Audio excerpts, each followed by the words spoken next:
Operáciu kĺbu či zložitej zlomeniny si bežný človek ani nevie predstaviť. Preto v Bratislavskej detskej fakultnej nemocnici pacienti dostali do rúk presný 3D model svojich kostí, aby si pozreli, čo ich čaká. Ešte väčší prínos však majú tieto anatomické modely pre lekárov. Výrazne totiž skracujú dĺžku operácie.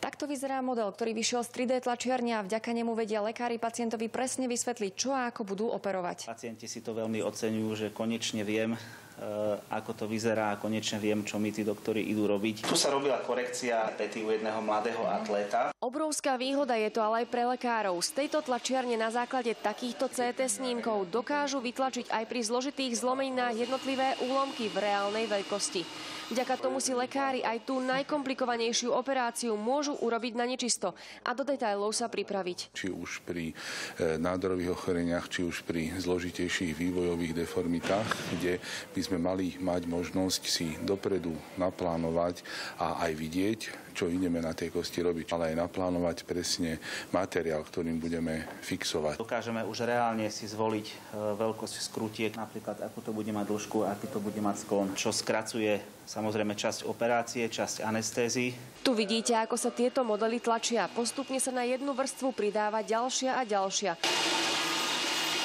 Modely tlačia vďaka spolupráci s Bratislavskou lekárskou fakultou a kým z tlačiarne vyjde takéto niečo, trvá to aj 12 hodín. Táto 3D tlač anatomických modelov funguje už samozrejme niekoľko rokov, hlavne vo vyspelých západných krajinách.